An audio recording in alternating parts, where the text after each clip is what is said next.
Hello everyone, welcome to Legal Studies. Now we are going to continue chapter number 2, Journal Explanations, and in this video we are going to cover chapter number 20, section 21 to 33. First journal explanation is public servant. The word public servant denote a person falling under any of the description herein following. Public servant हम किसे कहेंगे? जो नीचे जो clauses दिए गए हैं उनमें जो बताया गया है उनको हम पब्लिक सर्वेंट कहेंगे. जो फर्स्ट है वो रिपील हो चुका है और सेकंड वन इज़ वो हर कमीशन्ड ऑफिसर मिलिट्री में, नेवल और एयरफोर्स में इंडिया की, उसे हम पब्लिक सर्वेंट कहेंगे. कमीशन्ड ऑफिसर होता है जो एक हाई पोस्ट पर हो, उसे हम कमीशन्ड ऑफिसर कहते हैं. थर्ड वन इज़ एवरी जज और वो पर्सन जिसे एम्पावर्ड किया गया है लॉ के द्वारा, जिसे पावर दी गई है लॉ के द्वारा कोई डिसीजन देने के लिए, वो खुद डिसीजन दे, चाहे वो किसी ज्यूरी और बॉडी का पार्ट बनकर डिसीजन दे, तो वो भी पब्लिक सर्वेंट कहा जाएगा, जिसके पास पावर हो कोई डिसीजन देने की. Next fourth is every officer of court of justice. जो भी ऑफिसर कोर्ट ऑफ जस्टिस में होगा उसे भी पब्लिक सर्वेंट कहेंगे, इंक्लूडिंग लिक्विडेटर, रिसीवर और commissioner. Liquidator is a person who is appointed by a law during the winding up of a company. जब company की वाइंडिंग अप हो रही हो तो जो पर्सन अपॉइंट करता है कोर्ट ऑफ जस्टिस वो होता है लिक्विडेटर, उसे भी हम पब्लिक सर्वेंट कहेंगे. जहाँ कोई ऐसा ऑफिसर जिसे कोर्ट ऑफ जस्टिस ने अपॉइंट किया हो और उसे पावर दी हो कोई इन्वेस्टिगेशन करने के लिए, कोई रिपोर्ट देने के लिए on the matter of law और फैक्ट, और कोई डॉक्यूमेंट बनाने के लिए या फिर अपने पास रखने के लिए, कीप एनी डॉक्यूमेंट और टेक चार्ज और डिस्पोज ऑफ एनी प्रॉपर्टी, कोई प्रॉपर्टी पर चार्ज लेने के लिए और उसे डिस्पोज करने के लिए और एग्जीक्यूट करने के लिए कोई जुडिशियल प्रोसेस और एडमिनिस्टर करने के लिए कोई ओथ, या फिर कोई भी कोर्ट का ऑर्डर जो अपने पास प्रिजर्व करने के लिए, उस ऐसी कोई पावर जब कोर्ट ऑफ जस्टिस ने किसी पर्सन को दी हो तो वो भी पब्लिक सर्वेंट ही कहलाएगा. Next is fifth, every juryman, assessor or a member of panchayat assisting a court of justice or public servant. अगर कोई भी ज्यूरीमैन जब कोई बॉडी बनाई जाए तो वो ज्यूरीमैन होगा. Assessor is a assistant of magistrate और अ मेंबर ऑफ पंचायत, वो भी पब्लिक सर्वेंट ही कहलाएंगे. Sixth is every arbitrator or other person to whom any cause or matter has been referred for decision or report by any court of justice or by any other competent public authority.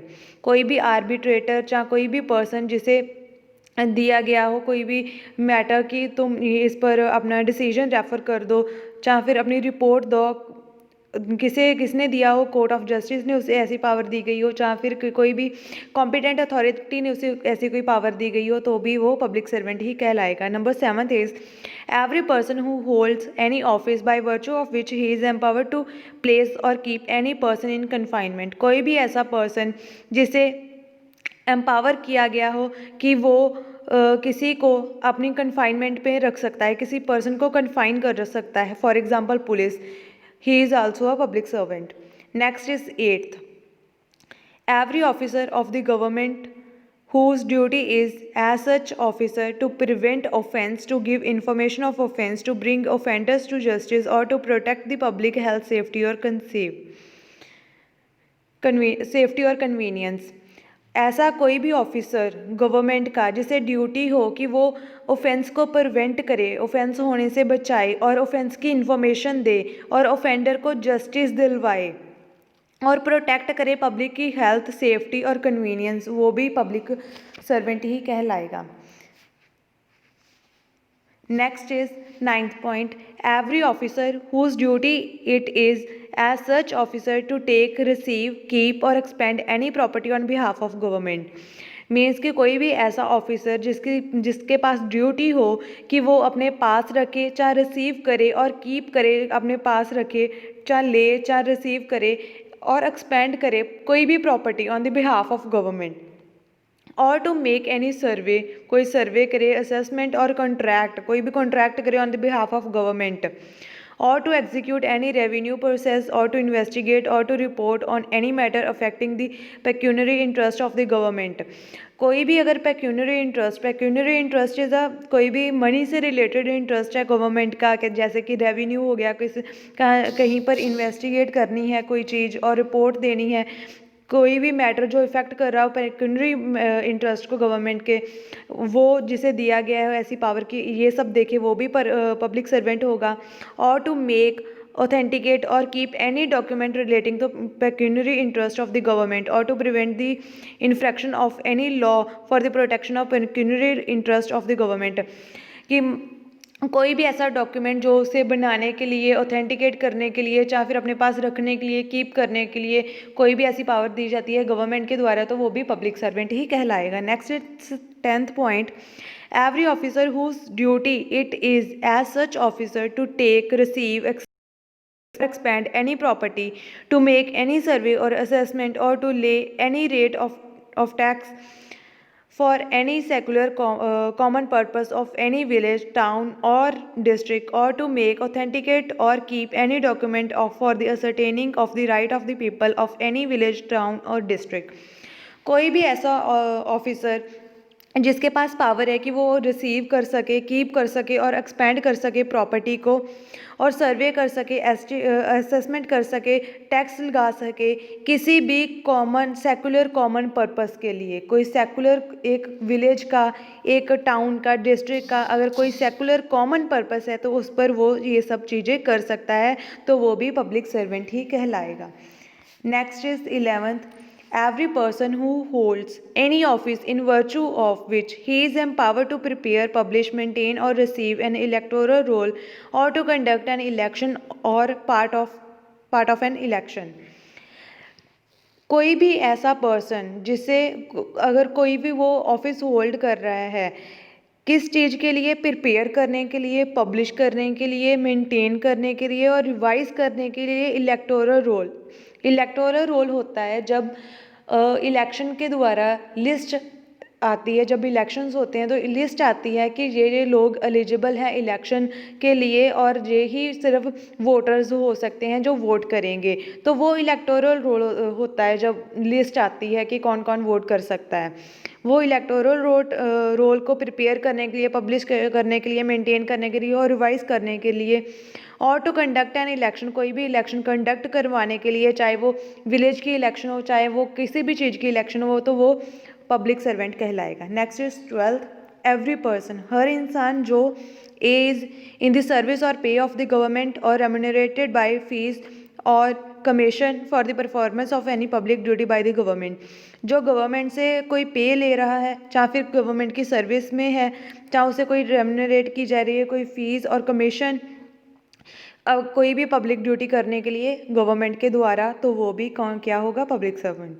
Next is in the service or pay of local authority, a corporation established by or under the central, provisional or state act or a government company as defined in the section 617 of the companies act 1956।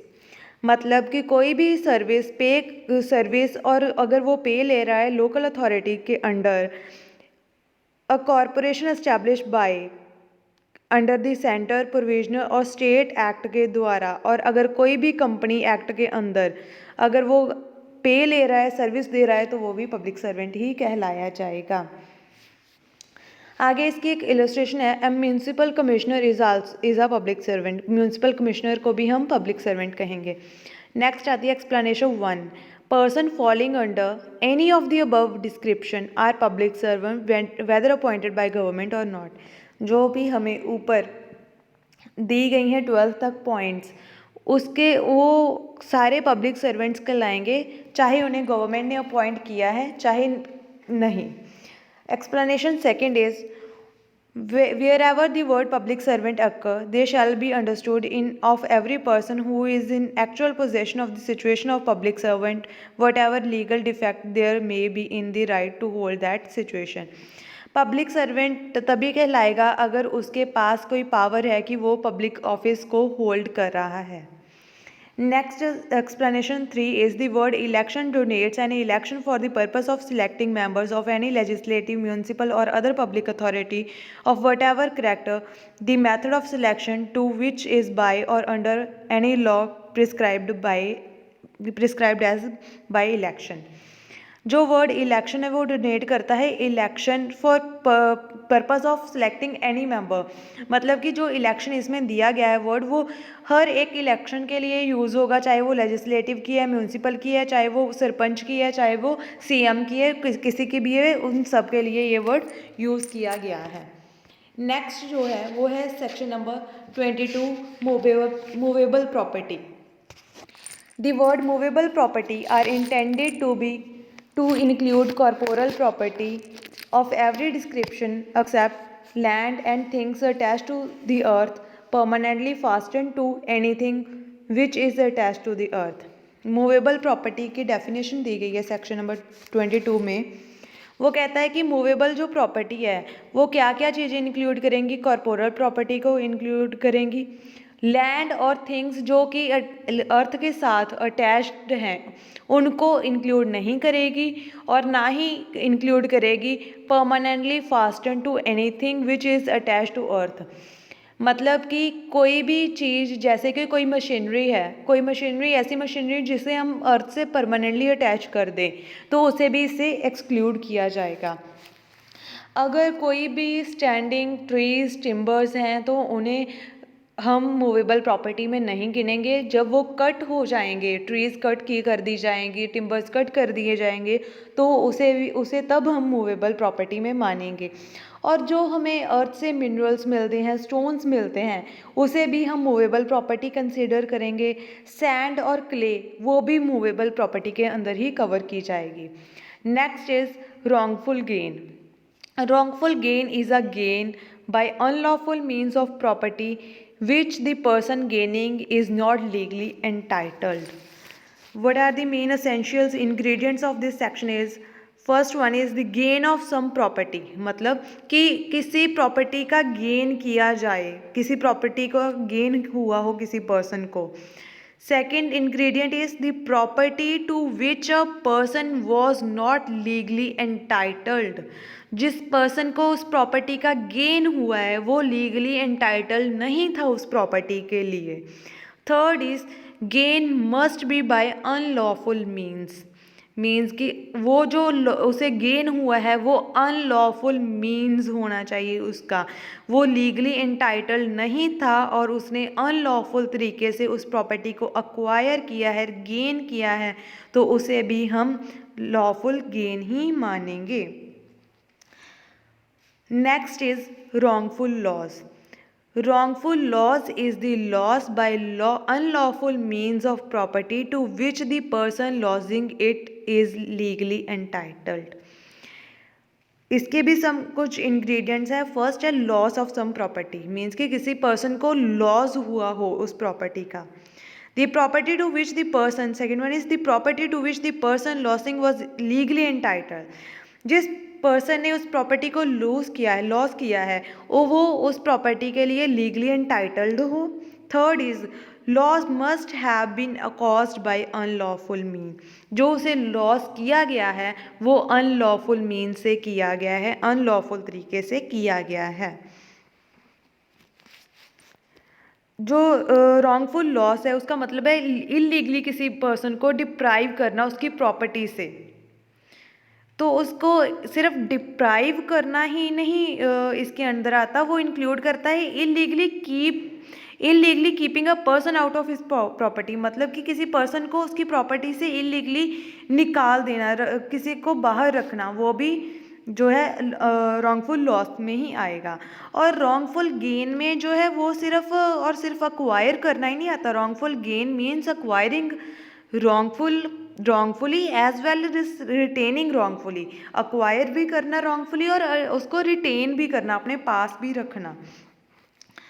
अब इसमें ना एक चीज़ है कि अगर कोई भी person किसी को किसी की इंटेंशन नहीं है कि उसको अपने पास परमानेंटली रखे और सिर्फ किसी को तंग करने के लिए अगर वो कोई चीज़ छुपा देता है तो इसमें वो नहीं कवर होगा कि उसने रॉन्गफुल गेन किया है और रॉन्गफुल लॉस किया है। फॉर एग्जांपल एक सर्वेंट है, उसने अपने मास्टर की और अपने मालिक की कोई चीज़ छुपा दी सिर्फ और सिर्फ अपने मालिक को परेशान करने के लिए और बाद में उसे दे दी, तो वो रॉन्गफुल गेन और रॉन्गफुल लॉस नहीं कहलाएगा। इसमें एक केस था महालिंगया पुजारी का। महालिंगया पुजारी AIR 1959 क्रिमिनल लॉ जर्नल 881 का। इसमें क्या था कि एक पोस्टमैन था जिसने साइन कर लिया खुद ही पोस्टल रिसिप्ट पे, जो कि पार्सल आया था किसी का, VP पार्सल था, उसने अपने पास ही रख लिया और उसे एड्रेसी के पास नहीं दिया, उसने अपने पास ही रिटेन कर लिया और ना ही उसने जो उसका पोस्ट मास्टर था उसे रिटर्न किया, तो वो क्या कहलाएगा, उसने रॉन्गफुल गेन कर लिया है। नेक्स्ट डेफिनेशन है जो हमारे पास वो है dishonestly. Whoever does anything with the intention of causing wrongful gain to one person or wrongful loss to another person is said to that thing dishonestly। अगर किसी पर्सन की इंटेंशन है कि वो उसने किसी को उसने रॉन्गफुल गेन करना है और या फिर किसी पर्सन को रॉन्गफुल लॉस करना है किसी और पर्सन को, तो वो डिसऑनेस्टली कहलाएगा। Next definition is fraudulently. A person is said to do a thing fraudulently if he does that thing with intent to defraud but not otherwise। Fraudulently अगर उसकी इंटेंशन है कि उसने किसी को डिफ्रॉड करना है तो वो इसमें वो फ्रॉडुलेंटली कहलाएगी। अब जो हमने डेफिनेशंस पढ़ी थी फ्रॉडुलेंटली और डिसऑनेस्टली की, उसमें डिफरेंस क्या है। जो डिसऑनेस्टली है उसमें डिसेप्शन और कंसीलमेंट की ज़रूरत नहीं है, लेकिन जो फ्रॉडुलेंटली है उसमें डिसेप्शन और कंसीलमेंट जो है वो इंग्रेडिएंट्स हैं फ्रॉडुलेंटली के। मींस उसमें ज़रूरी है कि डिसेप्शन और कंसीलमेंट हुई होनी चाहिए फ्रॉडुलेंट में। और सेकंड डिफरेंस इसमें है कि डिसऑनेस्ट में इंटेंशन चाहिए रॉन्गफुल लॉस और रॉन्गफुल गेन करने की कोई प्रॉपर्टी, लेकिन फ्रॉडुलेंटली में ऐसी कोई भी इंटेंशन नहीं चाहिए। नेक्स्ट जो हमारे पास डेफिनेशन है वो है reason to believe. A person is said to have reason to believe a thing if he has sufficient cause to believe that thing but not otherwise. Reason to believe का मतलब है कि अगर किसी पर्सन के पास सफिशेंट कॉज है कि उस चीज़ को बिलीव कर ले तो उसे हम रीज़न टू बिलीव कहेंगे। Next definition is property in possession of wife, clerk और servant. When a property is in the possession of person's wife, clerk or servant on account of that person, it is in that person's possession within the meaning of this code। इसका मतलब है कि अगर किसी की wife और clerk और servant के पास उनके पास पोजेशन में कोई प्रॉपर्टी थी किसी पर्सन की, तो वो कहलाएगी कि उस पर्सन के खुद के पास ही उसका पोजेशन है। इसकी एक्सप्लेनेशन है a person employed temporarily or on a particular occasion in the capacity of a clerk or servant is a clerk or servant within the meaning of this section। अगर किसी ने एम्प्लॉयड किया है temporary basis पर और सिर्फ किसी particular occasion के लिए क्लर्क और सर्वेंट को, तो वो भी इसमें ही इस सेक्शन के अंडर ही कवर किया जाएगा। Next is counterfeit. A person is said to be counterfeit who cause one thing to resemble another thing intending by means of that resemblance to practice deception or knowing it to be likely that deception will thereby be practiced। अगर किसी person ने कोई चीज़ बिल्कुल वैसी ही जो बना दी है तो वो भी उसे हम काउंटरफीट कहेंगे। अब काउंटरफीट के कुछ इंग्रेडिएंट्स हैं। First is causing one thing to resemble another thing sufficient to cause deception. मतलब कि एक चीज़ ऐसी बना देना किसी जो कि बिल्कुल दूसरी चीज़ से रिजेंबल कर रही है कि वो सफिशेंट होगी, वो डिसेप्शन का जो है वो कर रही है, डिसेप्शन कर रही है वो चीज़। Second is intending by means of such resemblance to practise deception, कि वो उसकी इंटेंशन थी कि उस डिसेप्शन को करने के लिए। Knowing it to be likely that deception will thereby be played, और उसे पता था कि मेरा ऐसे करने से डिसेप्शन होगी। अब इसकी एक्सप्लेनेशन पढ़ लेते हैं। Explanation one is it is not essential to counterfeiting that the imitation should be exact। इसका मतलब है कि ऐसा ज़रूरी नहीं है कि वो जो उसने चीज़ बनाई है वो बिल्कुल वैसी की वैसी ही बनी हो, उसमें थोड़ा बहुत फ़र्क भी हो और वो रिजेंबल कर रही है तो भी वो काउंटरफिट ही कहलाएगी। When a person causes one thing to resemble another thing, the resemblance is such that a person might be deceived thereby. It shall be presumed until the contrary is proved that a person so causing the one thing to resemble the other thing intended by means of that resemblance to practice deception or know it to be likely that deception would thereby be practiced। इसी में वही चीज़ बताई गई है कि अगर किसी ने कोई कर दी है, कोई रिजेंबल चीज़ कर दी है, तो यही माना जाएगा कि उसकी इंटेंशन थी कि वो ये कि इससे पता चले कि वो उससे डिसेप्शन हो रही है और उसे पता था कि इससे डिसेप्शन क्रिएट हो जाएगी अगर मैं ये करता हूँ तो। Next definition is document.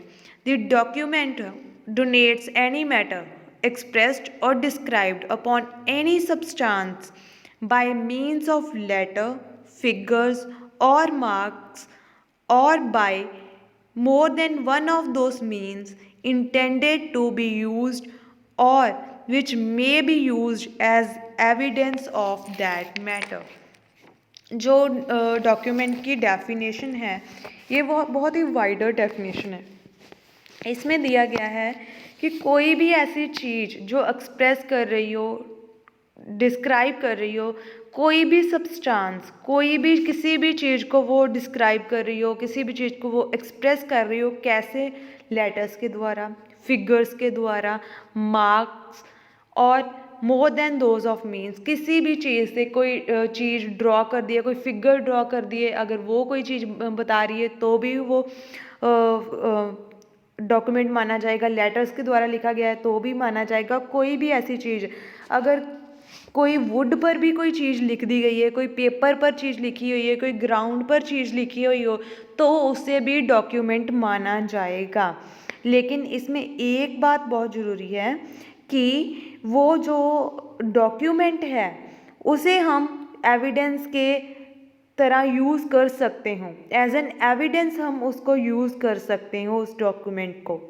और बट ये ज़रूरी नहीं है कि उस एविडेंस को हम सिर्फ कोर्ट ऑफ जस्टिस में ही मतलब उसका यूज़ कर सकते हो, उसका कहीं भी यूज़ कर सकते हैं। ज़रूरी नहीं है सिर्फ हम कोर्ट ऑफ जस्टिस में, कहीं भी एज एन एविडेंस अगर उस डॉक्यूमेंट को हम यूज़ कर सकते हैं। कोई फिगर्स हैं, कोई मार्क्स हैं, कोई लेटर्स हैं, कहीं किसी शार्प सी चीज़ से, किसी तीखी चीज़ से कुछ वुड पर लिख दिया जाता है तो वो भी डॉक्यूमेंट ही कहलाएगा। नेक्स्ट इसकी एक्सप्लेनेशन है, it is immaterial by what means or upon what substance the letter, figure or marks are formed or whether the evidence is intended for or may be used in a court of justice or not। इसका मतलब है कि वही कि letter, figure, marks कहीं पर भी, ये मतलब नहीं है कि कैसे लिखी गई हैं, मतलब किस चीज़ से लिखी गई हैं, कहाँ पर लिखी गई हैं, वो ज़रूरी नहीं है। सिर्फ लेटर, फिगर्स और मार्क्स होने चाहिए और उसे हम एविडेंस के लिए यूज़ कर सकते होने चाहिए। सिर्फ कोर्ट ऑफ जस्टिस में ही नहीं, कहीं और भी यूज़ कर सकते हैं। इसकी इलस्ट्रेशंस हैं। फर्स्ट इलस्ट्रेशन कहती है कि writing expressing the terms of contract which may be used as evidence of contract is a document. कोई भी यहाँ जिस पर हमने कॉन्ट्रैक्ट की टर्म्स लिख दी हैं तो उसको भी हम एविडेंस ऑफ कॉन्ट्रैक्ट यूज़ कर सकते हैं और वो भी डॉक्यूमेंट होगा। चेक अपॉन अ बैंकर जो है वो भी डॉक्यूमेंट होगा। पावर ऑफ अटॉर्नी भी डॉक्यूमेंट होगी। मैप और प्लान जो है वो भी जिसे हम एविडेंस के लिए तरह यूज़ कर सकते हैं वो भी डॉक्यूमेंट होगा। और राइटिंग कंटेनिंग डायरेक्शन और इंस्ट्रक्शन इज़ जो राइटिंग जो हमें डायरेक्शंस दे रही हैं, इंस्ट्रक्शंस दे रही हैं, वो भी डॉक्यूमेंट होगा। इसकी एक्सप्लेनेशन 2 कहती है, whatever is expressed by means of letters, figures or marks as explained by the mercantile or other uses you shall be deemed to be expressed by such letters, figures or marks within the meaning of this section although the same may not be exactly expressed। अगर कोई भी चीज़ लिख दी जाती है letter से, figure से, mark से, कोई भी चीज़ जिसे यूसेज माना जा रहा है, हम इसको ना इसकी इलस्ट्रेशन से समझते हैं। इसकी इलस्ट्रेशन कहती है कि एक पर्सन था, उसने बिल ऑफ एक्सचेंज जो है उसके पीछे साइन कर दिए थे, और जो मर्चेंटाइल्स है उनका यूसेज कहता है कि अगर उसने पीछे साइन कर दिए तो इसका मतलब है कि उसने जो बिल है उसका पे जो है वो करना है। तो उसने साइन कर दिए थे, तो वो क्या माना जाएगा कि वो जो है वो यूसेज है उनका, और वो उसे उसने पे करने हैं, तो वो भी डॉक्यूमेंट ही माना जाएगा अगर उसने कोई पीछे साइन कर दिए हैं तो बिल ऑफ एक्सचेंज के। अगर कोई भी यूसेज ऐसा है कि ऐसा लिख दो पेपर पर, तो वो ये माना जाएगा, तो वो भी इसके अंदर ही कवर होगा और वो डॉक्यूमेंट ही कहलाएगा। Next 29A is electronic record. The word electronic record shall have the meaning assigned to them in clause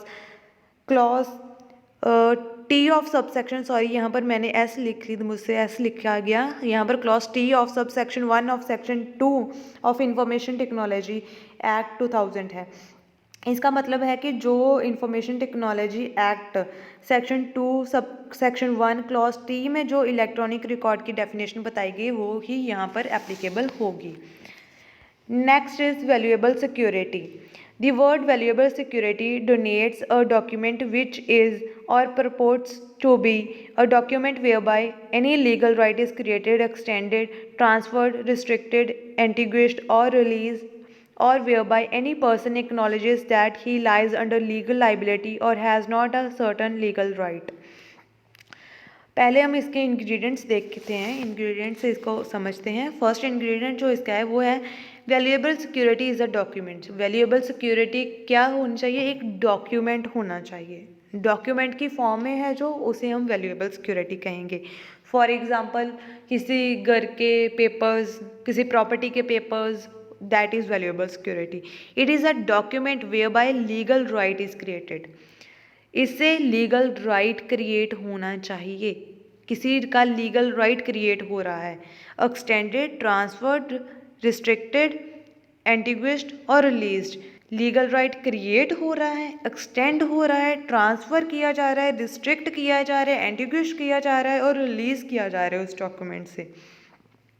It is a document whereby any person acknowledges that he lies under legal liability or has not certain legal right. ऐसा document जिससे पता चलता है कि इस person की जो है लीगल लाइबिलिटी बन रही है, या फिर कि वो कोई भी उसका लीगल राइट इसमें नहीं है, तो वो भी डॉक्यूमेंट ही वैल्यूएबल सिक्योरिटी ही कहलाएगी, जो एक डॉक्यूमेंट होगा, इन डॉक्यूमेंट फॉर्म होगा, जो लीगल राइट क्रिएट कर रहा है, किसी का रिलीज़ कर रहा है, चाहे इससे पता चले कि उसकी लीगल लाइबिलिटी बनती है, चाहे फिर ये पता चले कि उसका कोई लीगल राइट नहीं है। नेक्स्ट जो है डेफिनेशन सेक्शन 31 की, वो है a will. A word will denotes any testamentary document. जो वर्ड विल है उसका मतलब है कि कोई वसीयत, अगर किसी ने कोई वसीयत कर लेती है तो उसे हम विल कहेंगे। Section 32 is words referring to acts include illegal omission in every part of this code except where a contrary intention appears from the context, word which refers to act done extend as to illegal omission। यहाँ पर अगर कुछ अलग नहीं बताया गया किसी कहीं पर, तो ये माना जाएगा कि जो जहाँ पर वर्ड एक्ट यूज़ हुआ है उसका मतलब लीगल ओमिशन, इलीगल ओमिशन है। नेक्स्ट जो सेक्शन है 33 act omission. The word act denotes as well as a series of act. Act, अगर सीरीज़ कुछ ज़्यादा एक्ट हुई हैं एक सीरीज़ में तो उसको भी हम एक्ट ही मानेंगे। अगर ज़्यादा ओमिशंस हुई हैं तो हम उसे भी हम एज अ सिंगल ओमिशन ही मानेंगे। That's all from section 21 to 33, and thank you so much, and please share, subscribe and like this channel. Thank you so much.